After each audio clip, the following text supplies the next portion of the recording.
Greetings, brothers. It's been a little while since we've had a tournament winning or a very impressive performing list on the channel. I don't think we've had one since Armor of Contempt. So this week I've got an interview with Chris Chance, who went 5-1 at the American Team Championship. I really hope you enjoy, and if you do enjoy this video, please remember to hit that like button.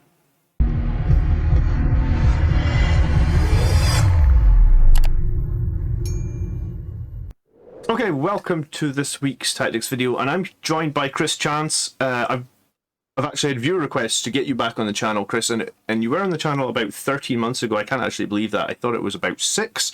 But you had a very impressive run at the ATC just recently. 5-1, 27th place out of 335. So I thought we'd get you on here and see if we can't pick your brains a little bit. Thank you so much for coming on again.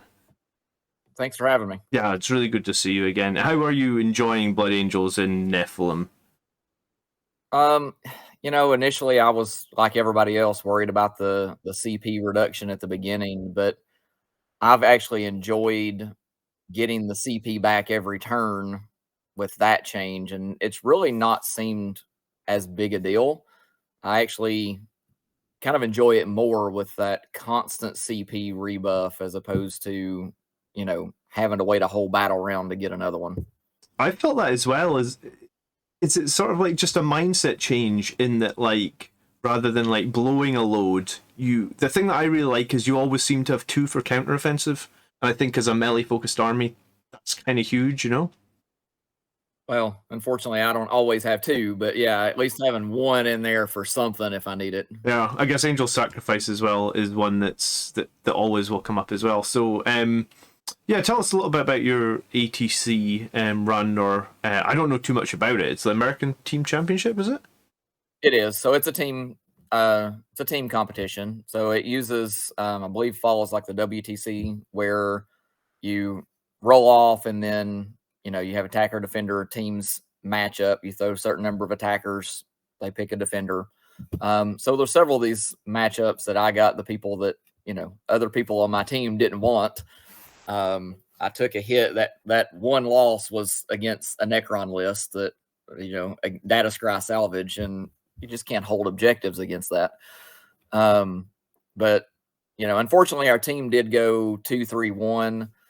We had a pretty mixed bag of matchups there at time, but I got went 5-1 overall. Yeah, that's nice. Necrons are scoring so high in every game at the moment, though. It's their secondaries are maybe a little bit overtuned, if you ask me. So, well, I have a Necron army that kind of started for my daughter, and so I actually played it a little bit 2 nights ago and played against a friend of mine playing Blood Angels, and yeah, I scored 82 points, and I wasn't even fully painted.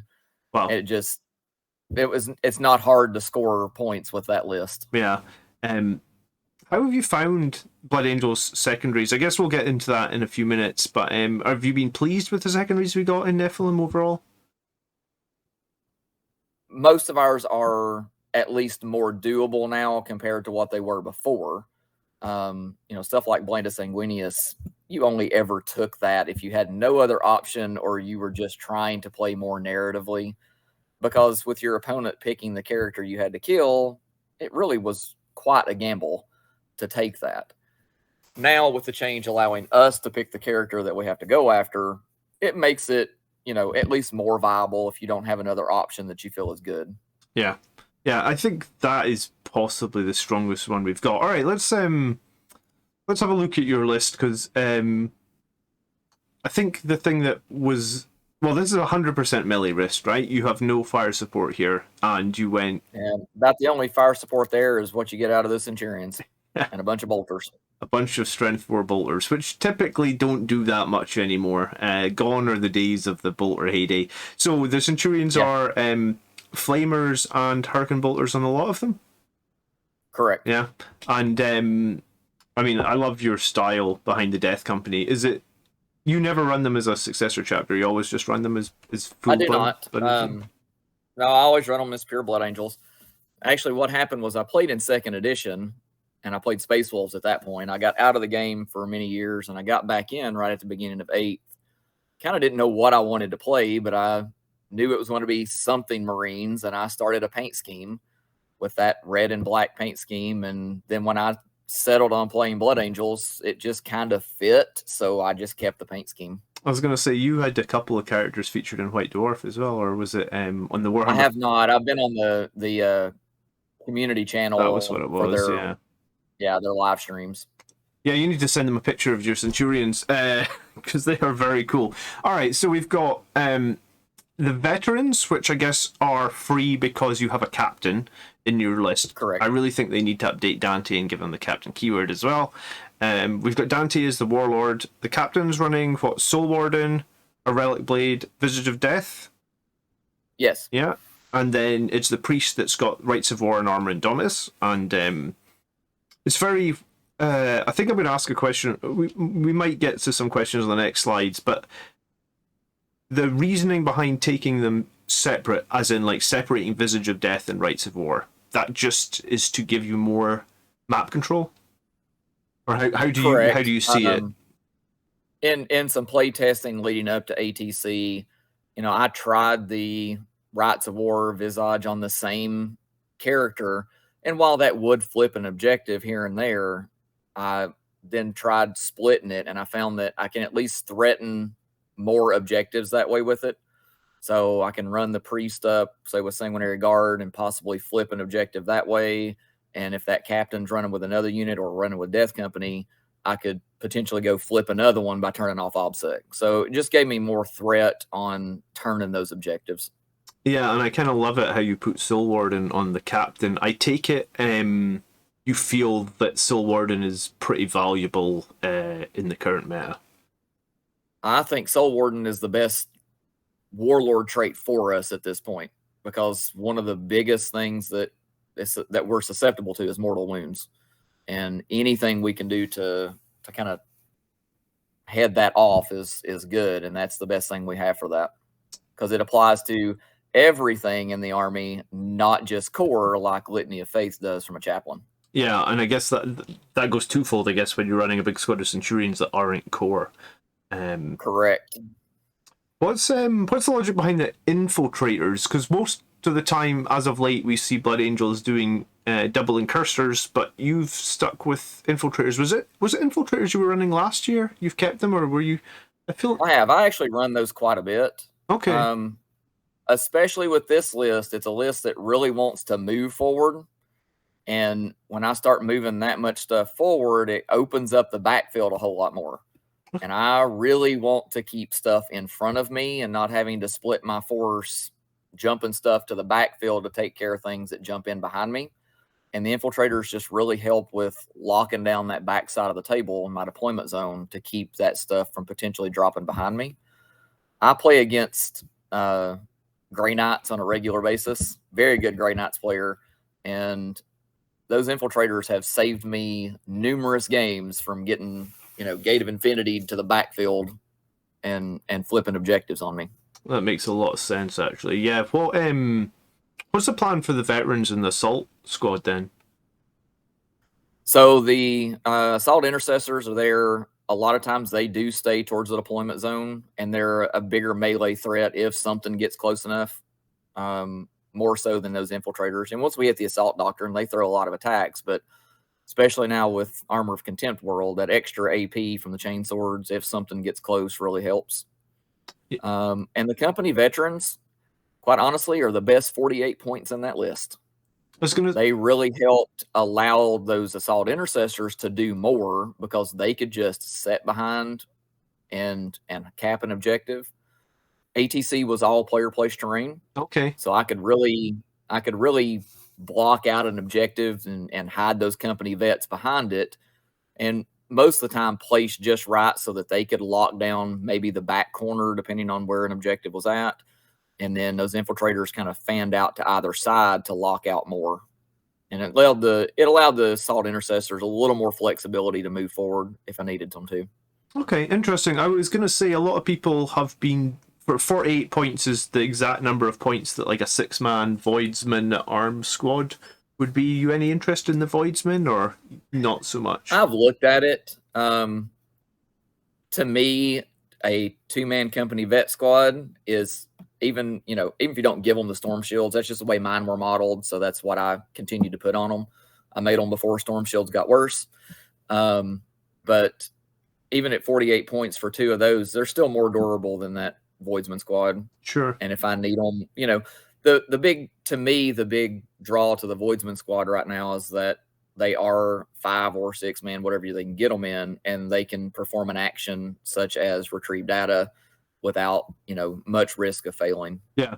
If I was really interested in retrieve data more from that perspective, then I would maybe trade them out for Voidsman. Yeah. But really, for me, they were just there to lock down an objective, screen out a little bit. Makes sense. Yeah. I mean, I actually like that you can give the company veterans double chain swords if you want to keep them quite cheap. So that's a fun. Yeah. They're one of the very few units that can have the old double chain sword. It's one of the few units that I have not magnetized a storm shield on too. So, but I just, I had a few extra points left in the list, and it was like, okay, I could take a couple more Death Company, or I could take a separate unit to, cap an objective, hold the back corner. Yeah, I know. So, I one of my best tournament results as well was a 2-man squad of veterans.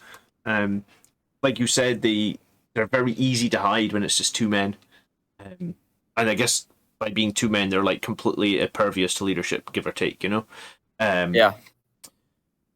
Okay, elites, and I guess this is a question that everybody seems to be asking me to answer, because I ran Centurions at the start of 9th. I never ran 5 of them. I ran 3 of them, and I ran them the same as you, Hurricane Bolters, Flamers.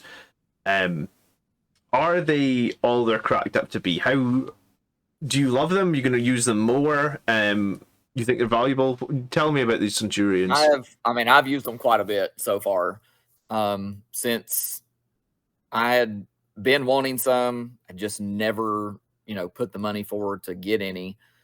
Armor of Contempt did make them a lot better in that regard. I mean, you've got a 1-up save setting and cover with Armor of Contempt. It takes a lot to budge them. If you don't deal with them and you keep if somebody doesn't deal with them and you keep pushing them up the board, they are going to wreck something. Yeah, very true. But at the same time, a lot of people get fixated on them because here's a big chunky 5-man squad of something that's going to hurt if it hits them, and they'll fixate on it and not realize just how much abuse that unit can take. And then you've got 18 Sanguinary Guard jumping around the table, not being hit as hard. Absolutely. And how are you running the priest typically with the Centurions? Are you ever paying CP to resurrect them? I mean, how have you run them? How did you get the most value out of them? So the priest and the captain usually start right there with them, especially if there's mortal wounds on the table. And 2 of my games here were against Grey Knights, and 1 was against Thousand Suns. So I mean, they run straight up the center of the table. If I can get them behind obscuring, turn 1, moving them up, great. If I can't, then they've at least got some backup there against mortal wounds and against other shooting and melee that comes at them. Like I said, they're hard to budge. I mean, you got to figure standing in cover, unless something's ignoring cover, standing in cover, they got a 1-up save with Armor of Contempt. You have to hit them with AP 4 to get them to a 4-up save. Yeah, that's pretty crazy, isn't it? And they're T5 as well, which they are T5 with 4 wounds each. And assuming that you can see an enemy, I think charging them is very, very risky as well, just because what would it be, like 10 D6 flamer hits, auto hits, right? Yes. Yes, 10 D6 flamer hits. There's not much that wants to charge them if Overwatch is an option. Yeah. I was going to say something else about the Centurions. I suppose as well, if they do kill just a single model, Centurions have a giant base, so when you resurrect the model, you can get quite a bit of extra movement out based on, because they're a 5-man squad, you don't have to worry about coherency, right? So you can just place one guy 2 inches forward, and then their base must be, 2.5 inches maybe? Yeah, you can stretch and shrink a charge about 4 inches when you resurrect one. Yeah. I actually posted a picture after another tournament after ATC where my Centurions were punching a Baneblade. And somebody asked, how does this even happen? Well, it happens when you put a 5-man squad of Centurions in obscuring terrain or in dense terrain, and guardsmen hitting on 5s don't do a whole lot of damage to them in a shooting phase. When they kill one and then you bring them out of that and get 4 inches extra, they typically charge a Baneblade. Yeah, I was going to say they. So Assuming a semi-decent advance roll and then resurrecting one, you're, what, 16, 17 inches forward in turn 1 or something? Yeah. Yeah, it's nuts, actually. Yeah. Okay. You've almost sold me in buying these other 3 Centurions I need. They're fun. They are. I have, in testing games, I didn't face any night list at ATC, but in test games before then and since then, in a couple other tournaments, I have had 3 Centurions punch a single knight to death in one combat phase. They will just lay waste to a knight. And has anyone really scared you? Like, has anyone wiped the Centurions in a turn, or that's never really happened? Oh, I've had them wiped in a turn. Yeah. But the thing is that when that has happened, there's a ton of sanguinary guard about to jump out and take care of what's there. Sure. Like separate tournament than ATC here, one that I won, small RTT, about a little over a month ago. I had a Custodes player kill all 5 Centurions over the course of turn 1 and turn 2. He Tanglefoot grenade me, and they couldn't even move in the second turn, so they were just a sitting duck. But then everything it took for him to throw at those 5 Centurions, I had 12 Sanguinary Guard, Dante jump out and wipe everything else that he had sitting there. Okay. So, they're very good distraction Carnifex. If nothing else, they will draw a lot of fire. Yeah, absolutely. Any love for the assault launchers maybe on one guy, or you don't think they need it? I haven't found a need for it, really. Not saying that that's not a good shout, of possibly doing that, but I've just not personally had much of a need for it. Yeah. I made mine where you can actually like get a little magnet in behind the Hurricane Bolters. So I did make it so I could switch that out just in case. I started to magnetize at least one of them, and then I just couldn't bring myself to do it. Okay. Every time I don't magnetize, Chris, every 6 months later, I'm buying the same damn box again, and I'm kicking myself saying, "Why didn't you magnetize?" So, no, I know. I've been there and done that. I do magnetize a lot, but I just couldn't bring myself to magnetize those little bitty assault launchers and Hurricane Bolters. All right, let's talk the rest of the list. You get 2 squads of Death Company. You get 3 squads of Sanguinary Guard. Death Company are typically what we see, the 4 hammers and then 1 guy with chainsword. But the other squad's a bit interesting. It's just 8 Death Company with bolt pistols and chainswords. And I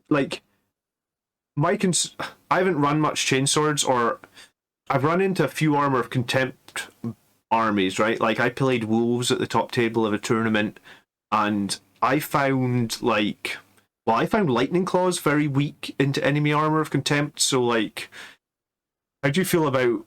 Were you okay with the Death Company with 8 bolt pistols and chainswords, or do you just have to be very tactical with them? So the whole reason that unit of Death Company was in the list really I wasn't concerned about Armor of Contempt. So if I was going into something with Armor of Contempt, I was either trying to wait until we hit the Assault Doctrine just for weight of attacks, and then the AP, after reduction, AP1. Mm-hmm. But before then, they would either help me screen or jump around and grab an objective. Their main purpose in the list was actually to possibly clear hordes if I came up against anything where I needed to clear some type of horde unit. Okay. They gave me 2 options of threat turn 1 with Forlorn Fury. Yeah, that's nice. If I was going into some horde stuff, I could place them further forward than the hammer unit for Forlorn Fury, or vice versa if I needed something big dead with the hammers. The other reason that they were there was for move blocking and absorbing mortal wounds if I needed to. Okay. So screening out, if I, fighting Thousand Suns and Grey Knights on a regular basis, I know what kind of mortal wounds can come out there. And if I needed to jump them out in front of those Centurions to absorb more mortal wounds, or in front of, Sanguinary Guard, they could just be a roadblock. They several times they would, and in test games especially, jump out in front of other stuff to prevent charges on other targets that I didn't want to get hit. So to some degree, they were a little bit of an expendable unit, but they did also, pull their weight quite a bit in several of those games. Okay, I mean, you need that sometimes. Is you ever play like Refusal to Die on them against the Mortals, or Yeah. yeah? Yeah, if I'm jumping them out front to absorb those mortals, if I've got 2 CP on that 8-man squad, I'm gonna pop 2 CP to help keep as many alive as possible. Okay, and then interesting, and then we always have the debate about. One of the debates we had in this last week was like someone was saying like he really wants to make 5-man Sanguinary Guard squads work. I think 6 is the minimum. I prefer 7s, but I think 6 is the minimum. So you've got 3 6s here. I think 7 really is the sweet spot for, really hitting that right at overkill, but not, underkilling, I should say.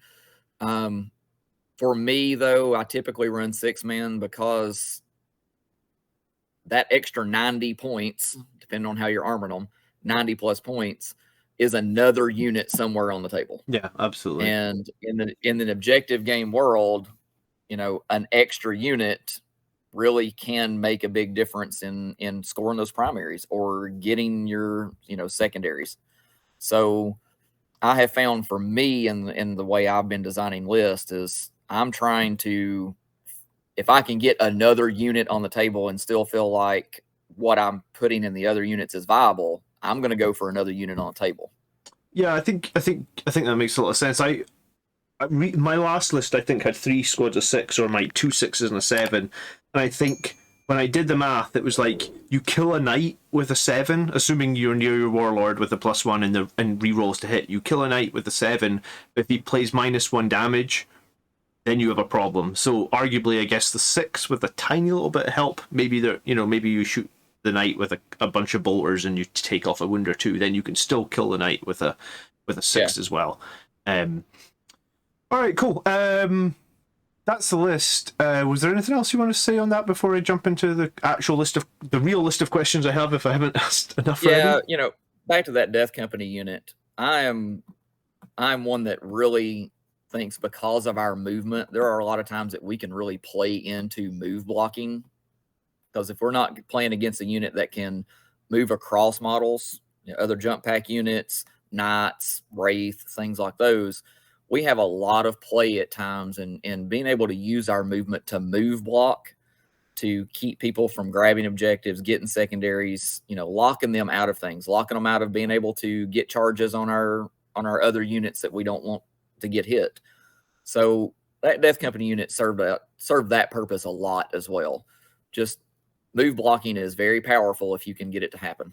Yeah, and you know what? It's something that I probably don't ever play into, but I mean, I got 10 Death Company Marines with chainswords painted, so I could easily field that unit. So maybe I need to try that. It sounds pretty interesting, actually. I mean, we talk about how important the Sanguinary Guard are, how great they are with their heroic intervention and stuff like that. So sometimes, if you could sacrifice a squad of Death Company to keep them alive, I mean, that'd be huge, right? If you're looking at a full 10-man unit, you're looking at, up there that 200 point mark. And if your main purpose at that point is just, really move blocking, I would probably throw in 2 assault squads at this point instead of Death Company. True. You're freeing up an elite slot in case you got something else, and then you've got 2 5-man units for move blocking purposes. They can also perform actions. I'm in the process of painting some assault squads at this point just to, for that kind of thing as well. Yeah, I was in the process of I tried Blade Guard Veterans, I think, for the first, because like the second Armor of Contempt came out, everyone instantly dropped Blade Guard. So I played them this week, and all I got in the chat was like people just didn't like them. They're like they're 105 points. You'd be better with like a 6-man assault squad's like 108. You can do a lot more. Okay, let's go on to my questions. I'm gonna just run 1 second AFK and just reset my daughter. She's just woke up. Sorry about this. Sweetheart, it's okay.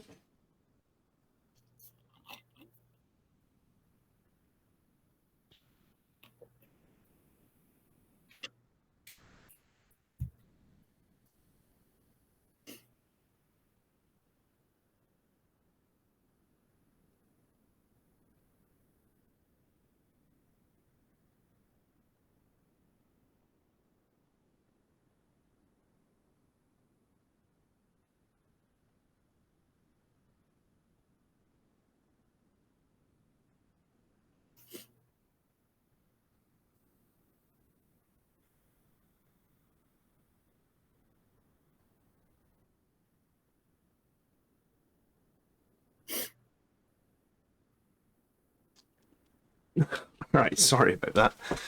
Oh, you're fine. I've got 2 kids. I understand. Cool. Okay. All right, let's talk about some of the questions I have, and we may have gone over a few of these already. But what secondaries did you find were most useful for you in this list, Chris? And was there any, like when you're building a list, do you ever try and build a list around secondaries? Is that something you consider? Actually, I really don't. I know a lot of people right now are building into, you know, Death Company lists, trying to use Fury of the Lost. And I've looked at that. I've also looked at, sorry, something randomly landed on my camera. It's okay. But I've looked into that. I've looked into building to, Death from Above. But for the most part, I don't really build towards secondaries. There are things that I keep in mind that I know my list can do, but I don't worry about building into specific things, because sometimes those things, when we try to build to them specifically, our opponent's list may easily counter. Stuff from like Death from Above, that's great if I build into that. But if I face a 270 conscript spam list, which a guy locally here is doing, I'm probably not going to be deep striking a whole lot of places on the table to get those extra points. I was going to. So, I never have really built into secondary specifically for that. I know what the list is okay at doing or really good at doing, and I'll take those if what my opponent has on the table is viable to do that with. Okay. In most games, I did take Relentless Assault because it's a very aggressive list for the most part, and it wants to move forward.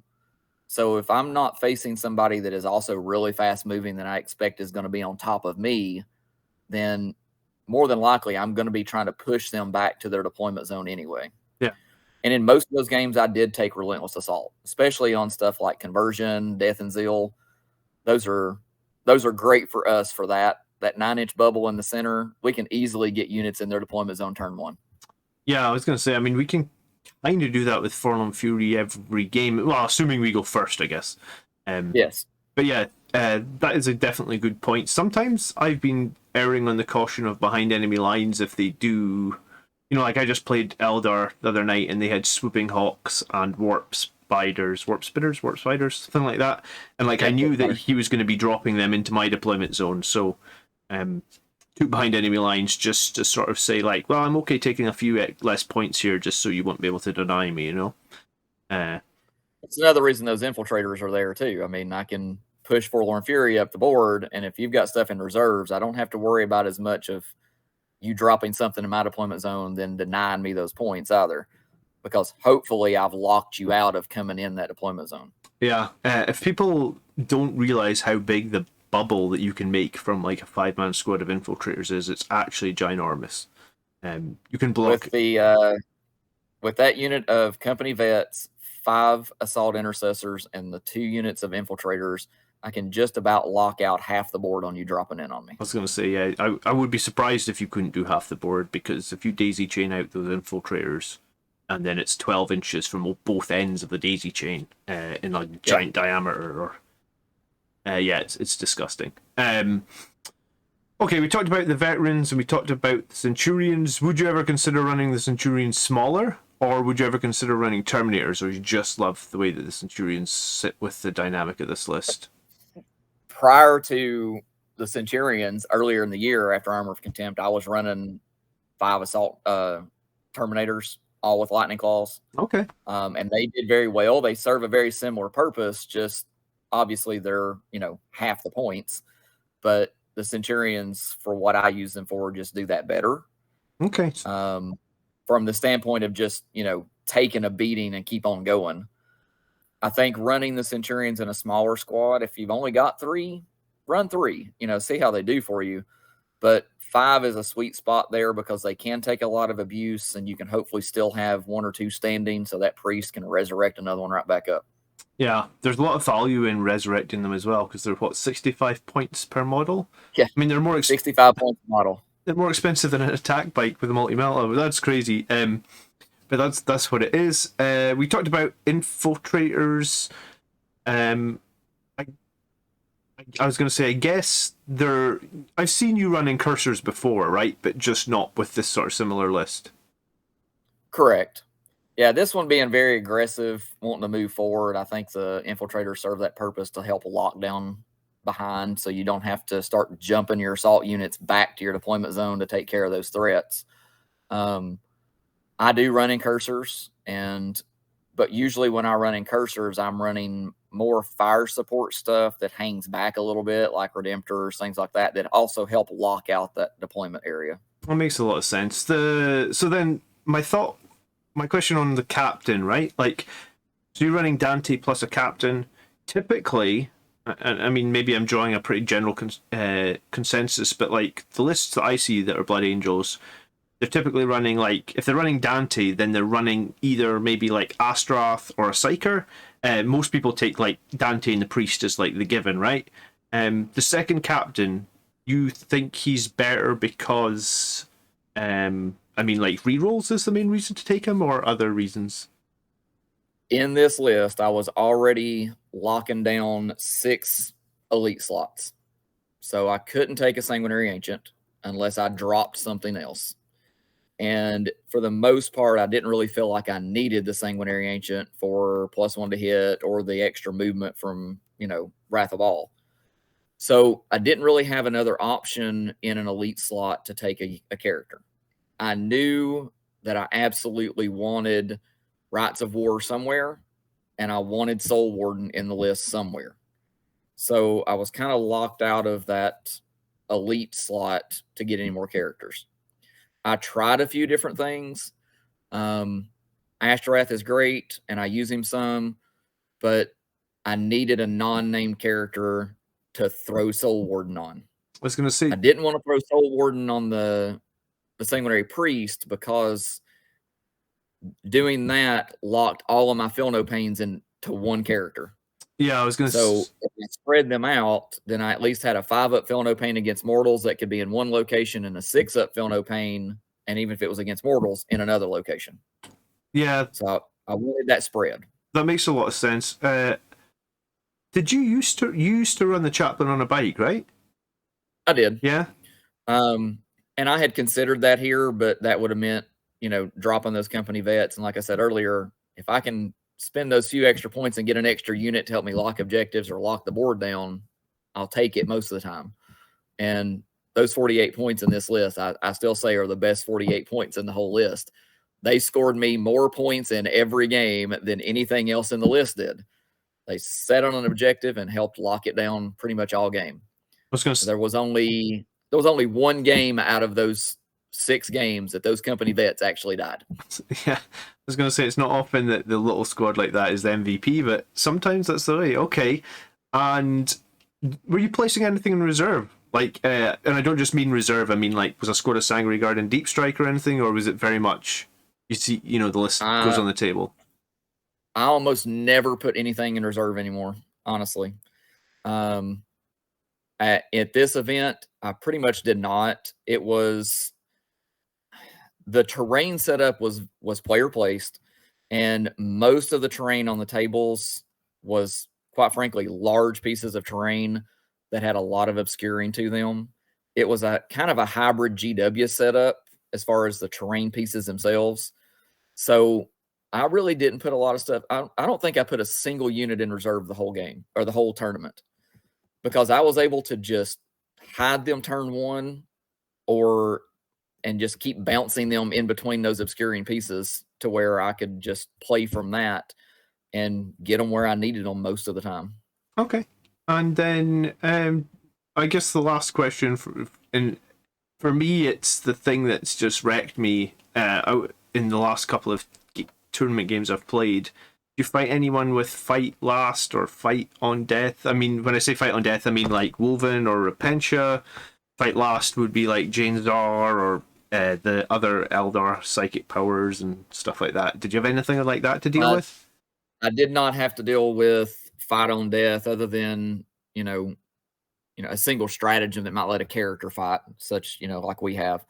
Now I deal with that locally on a regular basis. I've got a good friend that plays Sisters, and those big block of Repentia are hard to deal with.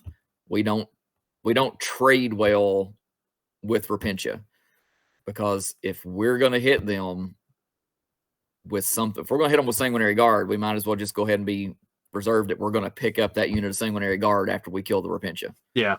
Because most of the time they're going to trade right back when they die. So, playing into that is hard, being that this was a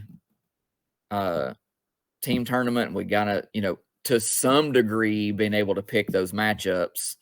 We did play against some teams that had Bloody Rose Sisters, and I knew going into that if we could keep me from that list, that was a good thing, because the fire support wasn't there to deal with those Repentia a lot of times, and I just couldn't trade with them. Yeah, I was going to say, so how do you, I've got 2 solo tournaments coming up in the next, one in 2 weeks' time, one in like 10 weeks' time. How would you run a list like this to a solo event and just fingers crossed you don't meet those fight on death, fight last sort of lists? Or you think, because the way I see it is like, I was really annoyed. I wasn't super annoyed, but when you're at the top table of an event, and you've got a chance of winning the event, and you realize, hey, I can't trade against any of these woven troops because I've gone like all melee in my list. Like, I think the only fire support I had was 1 squad of Eradicators, and he had a couple of Redemptors, so like the Eradicators were taken up trying to weaken the Redemptors, because if they're sort of left unchecked, they're going to be a big problem for me, right? So I was just like, he's got 3 squads of woven. In turn 1, I have a choice now where it's like, I can Forlorn Fury my Death Company and probably kill a squad of Woven and maybe like another squad. He had like, wolves standing next to them. So my choice is I can go in with the Death Company and, make my Alpha Strike and kill 2 units potentially, but then I know 100% I'm losing the Death Company. But then, that goes throughout the game, and because it was Space Wolves, he has psychic powers that can fight last and all that sort of nonsense as well. And I'd lost the game because of the fight last and the fight on death, and it made me rethink running all melee, I guess. So I guess just like, you're a very experienced Blood Angels player that has performed really well for a number of years now. Do you feel like you would go to a solo event with all melee, or do you feel like you have to take some fire support? Well, I mean, again, it's a 12-man tournament, but about a month ago, I won one, and the only difference between the list that I took then and the list I took to ATC was I took that 8-man unit of Death Company out, and I threw in some Eradicators. Okay. Just for something a little bit different. Actually, I took the company vets out too, because I took 5 Eradicators in a unit. That helped against stuff like the Custodes and the Guard that I played, to pop a couple tanks, pop a Dreadnought. But, I think we have to be... I don't think all melee is necessarily a bad list build. I think in facing stuff like Sisters, units that fight on death, things like that, we just have to be very selective into what we throw into them and decide whether the trade is worth it at the time. Yeah, no, that's exactly what happened to me at the top table. I didn't risk a squad of Sanguinary Guard. I risked like my captain and my assault intercessors, and they bounced off the woven, and it cost me the game. But like, if I'd killed them with the Sanguinary Guard, like, it was just in my mind, I was like, well, if I kill them, I lose the Sanguinary Guard, and I can't afford to lose them at this point. Yeah. So, okay, tough. I think it's... How do you feel overall, though, since like Armor of Contempt and Nephilim then? Do you think Blood Angels are more or less likely to win events? Did you won a couple before Nephilim as well, right? I have, yeah. And I've placed, even 9th edition, I've placed towards the top at a couple bigger events as well. Most of my tournament, first place tournament winnings have been smaller, like 16, anywhere from 12 to 16, 18 players. But I've done, last year when I was on the channel, I went 5-2 or 4-2 at an event. I lost that one to brand new AdMech at that point. Sure. Pre-nerf AdMech, and then lost to Custodes in the last round of that tournament. But right now, I think Armor of Contempt really helps the all melee list. It makes us at least more survivable to get to combat as opposed to before. I'm not as scared now to jump a unit of Sanguinary Guard into cover and be seen as opposed to before. It still makes them a little more durable. I mean, unit of Sanguinary Guard and cover, you're still having to hit them with AP3 to get off of a 2-up save. Yeah. So it's just helping all that stuff be more durable in order to get to combat. Okay. Yeah, so I threw together very quickly some strengths and weaknesses, and I think we've pretty much touched on all of these. You have a very strong melee list. You do have mass strength for weaponry if you need it from all your guard, Sanguinary Guard, and Centurions.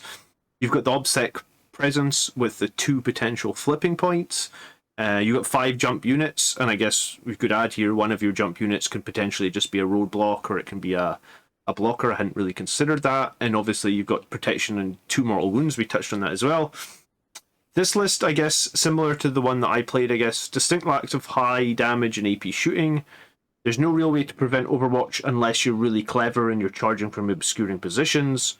You've got no... Yeah, I mean, again, that ATC, that terrain helped a whole lot with that. If I could charge from behind a wall, I was. Yeah.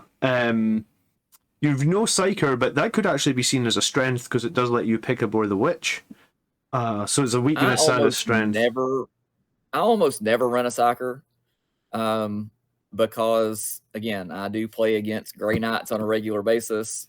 The likelihood of getting psychic powers off a lot of times is low.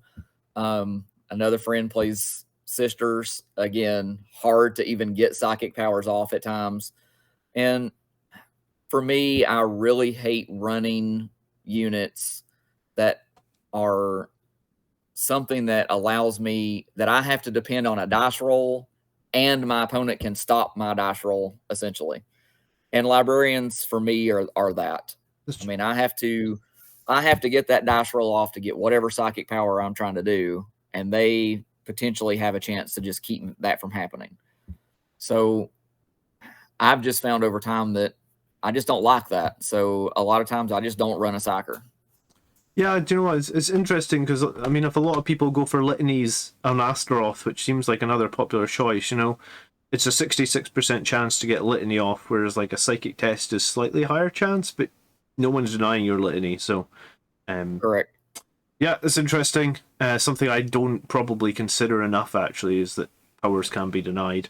And then, there's no way to make your enemy fight last in this list, but don't suppose that there really is not. matters. However, there are 3 characters in that list that are pretty tanky for the purpose of Angel Sacrifice. And one of which can use it for free, of course. Yeah. Like, for example, in my last game against Grey Knights at ATC, he had moved in a way that I was able to get a unit of Sanguinary Guard and Dante in contact with 1 Dreadnought. My remaining 2 Centurions in combat and a Sanguinary Priest in combat with a 2nd Dreadnought. A unit of Death Company and the Captain touching his Grandmaster Dreadnought, and a unit of Sanguinary Guard hitting a strike squad all in the same turn. So I started with the Sanguinary Guard on the strike squad and then just asked my opponent which character did he want to hit. Because he was going to interrupt. He had 3 Dreadnoughts there with the ability to interrupt, but I made sure that whatever he hit, it was going to be a character. He was not taking out the other units that were going to kill Dreadnoughts. Yeah, it's a lot of sense, isn't it? Yeah, Angel Sacrifice is just such a strong play, and I guess 3 characters with jump packs to do it with just helps loads, huh? Yeah, I mean, you got a lot of potential to position them where you want them to make sure that they're the ones getting hit if it needs to happen. Okay, and then I actually scored your list based on your score from last year. Well, not based on your score, but I compared it to your score from last year, so be pleased to know that I gave you more points this time round. I said that I think, like, in terms of 3, I think I wrote 3 Phobos here, but I think I meant 3 troop choices and then the 2 swingers. I don't really think we can go any harder on OBSEC, so that's kind of 10 out of 10. Anti-infantry horde. I mean, you've brought as much strength 4 firepower as you possibly can build, as well as like that death company with all chainswords. So that's absolutely fine. Anti-vehicle and monster. I mean, there's not a huge amount of 3 damage weapons in the list, so potentially, like if they pick off your Centurions, you could have some problems. But I did say I think overall it's fine. It's just going to be getting the Centurions across the board. I hadn't considered till we talked that you can get 4 inches of additional movement with a priest if you're pretty smart. Oh yeah, it does not make people very happy when you do that, but it is definitely possible. Yeah, so maybe this needs to sneak up another point. And then again, I said very mobile out with the Centurions, but again, if they kill just one, then if they kill one, they become more mobile, which is crazy. And then I said, obviously, the things we talked about: no fight last, no deny Overwatch, and no denies. But maybe that's not a huge big problem. And then I put your scores over here. For 97 battle points and 5 wins and a loss, which is pretty cool. Well done. And nice to see you finishing about other Grey Knight player. So just talking about the battle points there, based on how a team tournament works for people that may not understand. If you win by a certain number of points in the game, then you are considered a win. Your opponent is considered a loss, and that becomes the win is 20 points, opponent is 0 points. The closer your scores are together determines how big of a win percentage that you have. And then if you are within 5 points of each other at the end of the game, it's considered a tie, and both people get 10 points towards that total. Yeah. So that's kind of how those battle points there are determined. And then, so, being 5-1, the game against Necrons was actually relatively close. It was a loss for me, but from a point standpoint towards that standing and towards the team, I only lost that game by 3 points technically on the spread. Yeah. I think it basically means that it goes from 20 to 0 to 10 to 10, right? So like if you yes. lost by 3, it would have been what, a 13-7? That been right? Something like that. Yeah. I had to go back and look exact, but it was close. So the maximum you could have scored though would have been 120, right? So 97 is very respectable. Yeah. So yeah, and some of those other games, one of the other games was not a full 20-0 win for me. Okay. So nice. Cool. Anything else that you want to say? We're definitely going to link your Instagram again so people can see your army and stuff in the video description. So that'll be down below. But any other shout outs you want to give to your teammates or anything while you're here, Chris? I've got some great teammates. The rest of my team for the event was, you can't double up armies in team events like this. Everybody has to play, a different army. So we had a Sisters player, longtime Sisters player. He's been playing Sisters since like 2nd edition, when they first came out, pretty much. And then we had Gene Silver Cult. Only one of 2 Gene Silver Cult players there. But Thousand Suns and then Imperial Knights. Okay. And yeah, we had a decent spread. I was going to say, when you say you can't double up as well, was this a sort of you also can't take like multiple chapters of Marines, right? Like that, like single Marine player counts. Is that correct? I would need to double check. I know previous ATC they would allow up to 2 Marine chapters. Okay. But I think this year they did as well, but we didn't. Nobody else is playing Marines, so. Okay. All right. Hopefully people have learned something. Please leave any comments down below, and if there's a question that's generally directed at Chris, I can try and reach out on Facebook. And last time around you were on the channel, we had a few questions that you sent an answer to me, and I put them into the description. So I'm sure people really appreciated that as well. So yeah, and I'll try to jump in on the comments occasionally too, and answer anything from anybody that has a question. Okay, thank you so much, Chris. The very interesting chat. Like I said, I got to figure out a list in the next 2 weeks, so maybe I'll take some inspiration. Well, I've got several. I'll throw some your way if you want them. My battle scribe has probably got 30 different lists in it, just because I enjoy building lists when I don't have anything else to do. I hear you. All right, great. Thank you ever so much for watching. As always, please leave any comments down below, and we'll do our best to get you an answer Until next time, brothers, please remember to subscribe. By the blood are we made strong. Peace.